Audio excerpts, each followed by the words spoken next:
Miami-Dade se publicó la razón de la que pasó este divorcio. Y una de las cosas que más se destacó de este documento es que dice que Guillermo la apartó sistemáticamente de su trabajo en el ministerio, de su familia y amigos, de los fondos matrimoniales de las partes, dejándola con lo mínimo para sobrevivir. Él efectivamente ha puesto a sus hijos y al ministerio en su contra. En el documento, Ana afirma que esto ha estado pasando por 2 años y esta es la razón del divorcio. ¿Puede un pastor divorciarse y seguir sirviendo en el ministerio? En el último episodio hablamos acerca de lo que la Biblia nos dice del perfil que se espera que tenga un hombre o una mujer de Dios. Hablamos acerca de que los líderes y pastores no se pueden dar el lujo de tener un mal testimonio, comportarse mal ante la gente, ni mucho menos que den lugar a que se hable mal de ellos, según lo que leímos en la porción que hemos tomado en 1 Timoteo 3. En este episodio hablaremos acerca de la segunda característica que debe poseer un líder o pastor al frente de una iglesia. 1 Timoteo 3, leo del 1 al 2 de la siguiente forma. Si alguien desea dirigir una iglesia, realmente desea un buen trabajo, pero debe ser alguien a quien no se le pueda acusar de nada malo. Debe tener una sola esposa, controlar todos sus deseos y pensar 2 veces lo que va a hacer. Uno de los temas que posiblemente considero que menos se habla en estos tiempos es acerca de el matrimonio, la familia y especialmente del divorcio dentro de la iglesia. No sé, mi perspectiva es que posiblemente sea por el índice tan elevado de personas que han decidido desertar de las filas del matrimonio. Como usted sabrá y ha visto, las iglesias actualmente han bajado sus requisitos para poder ser miembros de sus iglesias, para ser tal vez así más sensibles o más accesibles a los no creyentes y así poder más fácilmente ser alcanzables para ellos. Pero, ¿qué dice realmente la Biblia acerca del divorcio? En esta ocasión, por cuestiones de tiempo, solo nos vamos a enfocar en 3 aspectos. Número 1, ¿qué dice Dios acerca del divorcio? Número 2, ¿bajo qué circunstancias está permitido el divorcio? Y número 3, ¿puede un pastor divorciarse y seguir sirviendo en el ministerio al frente de una iglesia? Bueno, sin más que comencemos. La institución más importante para el corazón de Dios. Para comenzar, solo déjeme aclararle algo simple. No le voy a dar mi opinión acerca del divorcio. Por esta misma razón, no voy a emitir ningún juicio acerca del tema, porque estamos estudiando la Biblia y vamos a ver lo que la Biblia dice y lo que Dios establece que nos enfoquemos cuando se refiere al tema del divorcio. Para lo cual, comencemos desde el principio y no me malentienda, me refiero literalmente a que comencemos por lo que Dios hizo desde el principio en Génesis. Me refiero a mucho antes que la sociedad fuera establecida, Dios creó la institución más importante del mundo entero. No es la iglesia. La primera institución y la más importante para el corazón de Dios es la familia. Así es, la familia fue, es y seguirá siendo no solamente el núcleo más importante de la sociedad, sino que sobre todo la institución más sagrada e importante para el corazón de Dios. Cuando Dios creó a Adán y a Eva, establece así la primera familia, de la cual vendrían todas las familias del mundo. Si la institución más importante de la sociedad y la Biblia es la familia, si la familia está en el corazón de Dios, será por esa razón que el enemigo ha atacado, sigue atacando y seguirá tratando de desintegrar la institución más importante para Dios. La respuesta es sí, categórica y simplemente sí. Por esta razón debemos comenzar por el principio, la familia. Cuando hablamos de la porción de 1 Timoteo 3, debe tener una sola esposa, controlar todos sus deseos y pensar 2 veces lo que va a hacer. El divorcio es uno de los problemas más grandes que debemos enfrentar en la sociedad posmoderna. No estamos hablando de la infidelidad de los hombres solamente, sino que estamos hablando también de las mujeres infieles a sus esposos.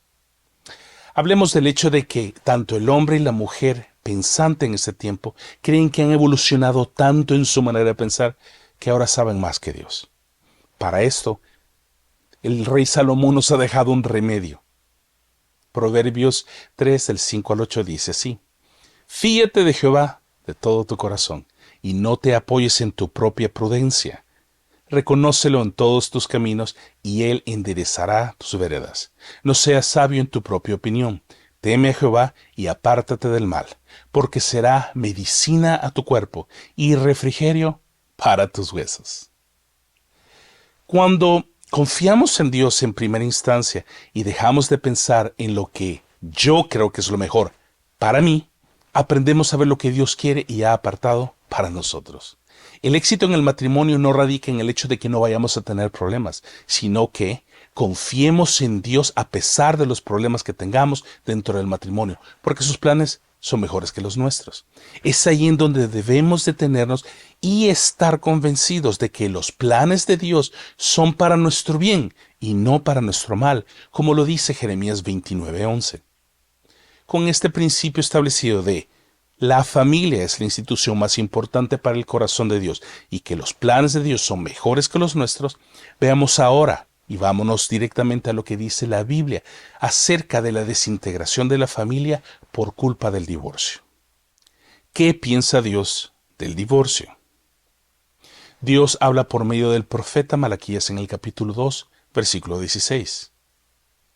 Yo aborrezco el divorcio, dice el Señor, Dios de Israel, y al que cubre de violencia sus vestiduras, dice el Señor Todopoderoso.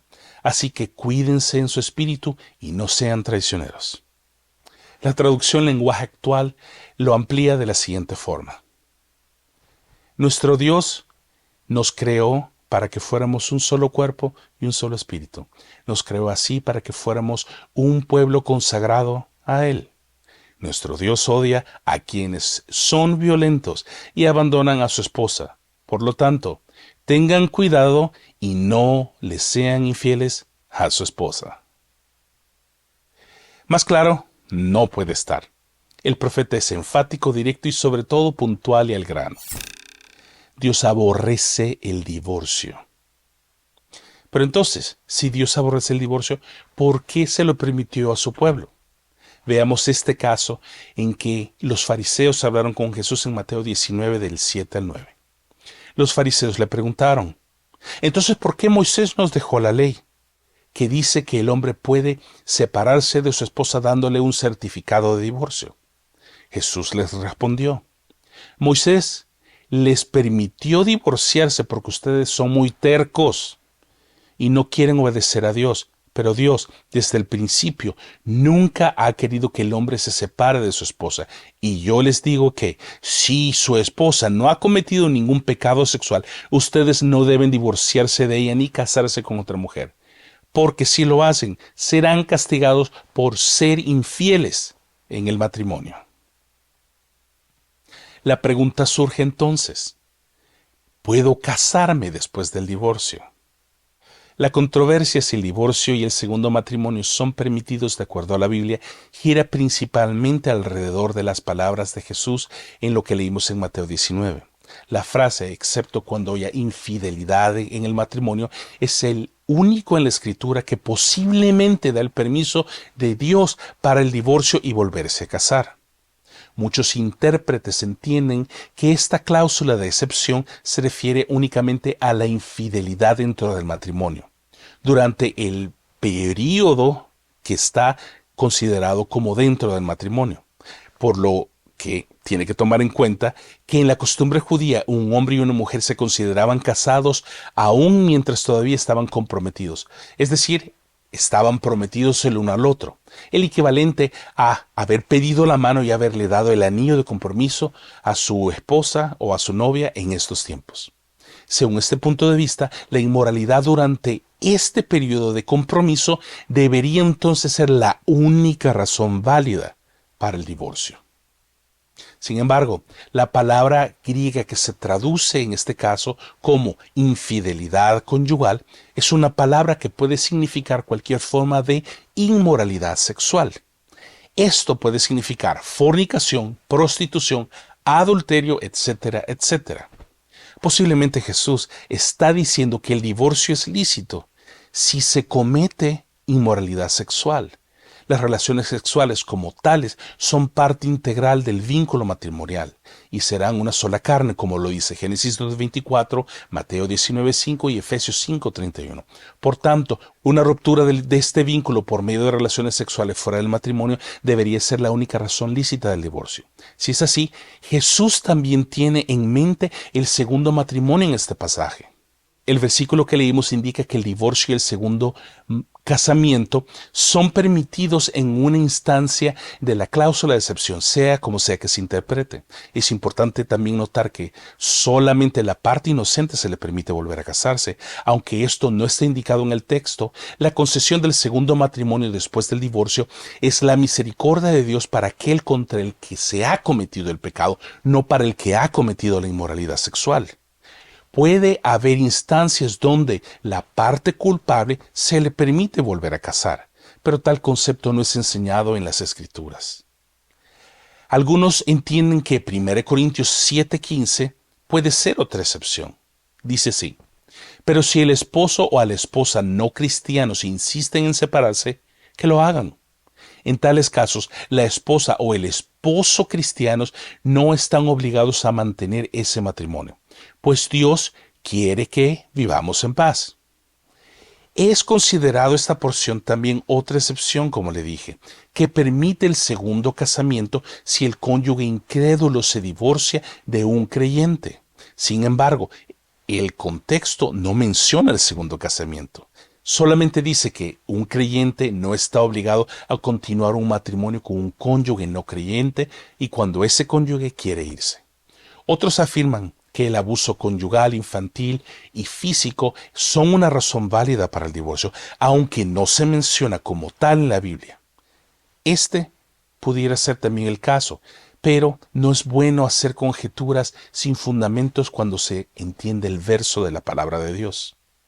Algunas veces, perdidos en la discusión sobre la cláusula de excepción, en el hecho de que lo que quiere que signifique la infidelidad conyugal, esta es un permiso para el divorcio, no es un requisito para el mismo. Aun cuando se haya cometido adulterio, una pareja, por medio de la gracia de Dios, puede aprender a perdonar y comenzar a reconstruir su matrimonio. Dios nos ha perdonado mucho más. Con seguridad podemos seguir su ejemplo e incluso perdonar el pecado del adulterio, como lo dice Efesios 4:32. Por el contrario, sean buenos y compasivos los unos con los otros. Perdónense, así como Dios los perdonó a ustedes por medio de Cristo. Sin embargo, en muchas instancias, un cónyuge no se arrepiente y continúa en inmoralidad sexual. Posiblemente es ahí donde Mateo 19 puede ser aplicado. Muchos también buscan volver a casarse rápidamente después de un divorcio, cuando el deseo de Dios sería que posiblemente permanezcan solteros. Algunas veces Dios también llama a las personas a que permanezcan solteras, de manera que su atención no sea dividida. 1 Corintios 7:32-35 dice así: yo quisiera no verlos preocupados. Los solteros se preocupan de las cosas de Dios y de cómo agradarle. También las viudas y las solteras se preocupan por agradar a Dios en todo lo que hacen y piensan. En cambio, los casados se preocupan por las cosas de este mundo y por agradar a su propia esposa. También las casadas, lo mismo que las jóvenes comprometidas, se preocupan por las cosas de este mundo y por agradar a su propio esposo. Por eso tienen que pensar en distintas cosas a la vez. No les digo esto para complicarles la vida, sino para ayudarlos a vivir correctamente y para que amen a Dios por encima de todo. El segundo matrimonio después del divorcio puede ser una opción bajo algunas circunstancias, pero eso no significa que sea la única opción. Es doloroso ver que el índice de divorcios entre los cristianos profesantes sea casi tan alto como el del mundo incrédulo. La Biblia deja muy claro que Dios odia el divorcio, y eso lo leímos en Malaquías 2:16. Y esa reconciliación y perdón deberían ser las marcas de la vida de un creyente, según lo que dice Lucas 11:14, Efesios 4:32 también. Sin embargo, Dios reconoce que el divorcio se va a dar entre sus hijos. Un creyente divorciado o que se vuelve a casar no debería sentirse menos amado por Dios, aun si su divorcio o segundo matrimonio no estuviera encubierto bajo la cláusula de excepción de Mateo 19. Dios es un Dios de perdón y un Dios que piensa en nuestro bienestar, ya que, sea la razón por la que sea que usted se haya divorciado, las autoridades de su iglesia o de su denominación posiblemente muchas veces le pueden ayudar a determinar si una persona divorciada puede o no servir como pastor al frente de una iglesia. Por lo cual, lo quiero invitar a que hagamos una breve reflexión acerca de nuestros líderes, ya que hemos leído y extraído muchos principios y posibles escenarios en los que a alguien puede o no, se le permite o no, se justifica o no el divorcio. Posiblemente versos de la Biblia que usted nunca haya leído, que nunca haya visto ni considerado. Por esta razón, todos los que pasamos por un púlpito como líderes cristianos o pastores debemos asistir a un instituto bíblico o también a una universidad para saber y aprender a estudiar la Biblia a profundidad. No podemos permitirnos que nuestras iglesias sean dirigidas y que estén centradas en el carisma de una persona que ni siquiera conoce la Biblia a profundidad para poder emitir un juicio centrado en Dios y acerca de los temas difíciles de los cuales se hablan en la Biblia. Nuestras iglesias deben de estar fundadas en los principios de la palabra de Dios y no en la palabra de un hombre. No acepte el mensaje de Dios de alguien que es nuevo en la fe, ni tampoco por alguien que no tiene ningún conocimiento aprobado de estudios serios de la palabra de Dios. Cada libro que está dentro de la Biblia no es un libro ni es un versículo independiente y aislado, sino que por el contrario, los versículos, los capítulos y los libros de la compilación de la Biblia son tomados como un todo, apegado al relato de lo que Dios ha querido que sepamos acerca de Él, desde Génesis hasta Apocalipsis. Por lo cual, quiero que recuerde estos principios cuando esté aprendiendo acerca de la palabra de Dios. Estos son los principios. En cuanto a conocer a Dios y su palabra, no hay atajos ni hay ninguna otra manera más de conocerle que leyendo la Biblia. También no hay otra manera de conocer la verdad de Dios sino que por medio de conocer su palabra y escudriñarla. Déjeme decirle que uno de los versículos que más me confronta es Juan 14 del 23 al 24. Dice así: respondió Jesús y le dijo: el que me ama, mi palabra guardará, y mi Padre le amará, y vendremos a él, y haremos morada con él. El que no me ama no guarda mis palabras, y las palabras que habéis oído no es mía, sino del Padre que me envió. Como hijos de Dios redimidos y salvos por amor y por la gracia de Dios al haber mandado a Jesucristo por nosotros, debemos leer, estudiar y guardar sus mandamientos.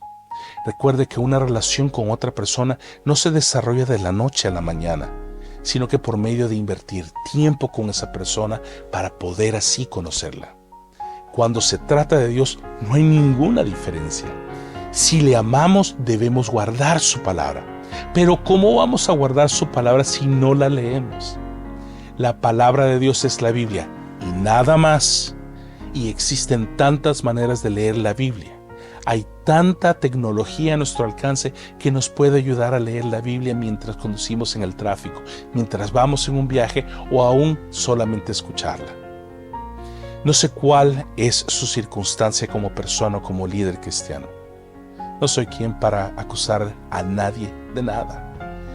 Lo único que puedo hacer es animarlo a conocer a Dios y lo que dice acerca de nosotros y sus planes dentro de la Biblia. Pero especialmente cómo Dios quiere que nos conduzcamos como hijos de Dios, pero también como líderes y pastores cristianos. Debemos ponernos de pie y defender los valores, los principios, pero especialmente la institución más importante para el corazón de Dios, la familia. Efesios 4:14 dice: ya no seamos como niños que ahora piensan una cosa y más tarde piensan otra, y que fácilmente son engañados por las falsas enseñanzas de gente astuta que recurre a toda clase de trampas. Termino con lo siguiente: Dios desea lo mejor para nosotros Y si usted está pasando por un momento difícil en su matrimonio y está considerando el divorcio, le sugiero que busque ayuda de un profesional en el área, un consejero matrimonial. No busque ayuda de amigos o de la familia. Busque a una persona que le pueda dar un consejo objetivo. Todos hemos pasado por ese momento difícil que creemos que nuestros problemas con nuestras parejas no tienen solución. Pero déjeme decir algo que he aprendido en 20 años de casado. La reconciliación y la solución a los conflictos matrimoniales muchas veces están a un lo siento de distancia. En el matrimonio debemos saber que no existe más lo que yo quiero, porque en el matrimonio nadie gana ni nadie pierde. En el matrimonio o todos ganan o todos pierden. Si le pudiera dar un consejo sería este. ¿Qué es más importante para usted? ¿Ganar una discusión y tener la razón o mantener la paz en su matrimonio? Comience por ahí. Ese es un buen lugar para comenzar a buscar soluciones para sus problemas matrimoniales. Sin más que agregar, nos vemos en el próximo episodio.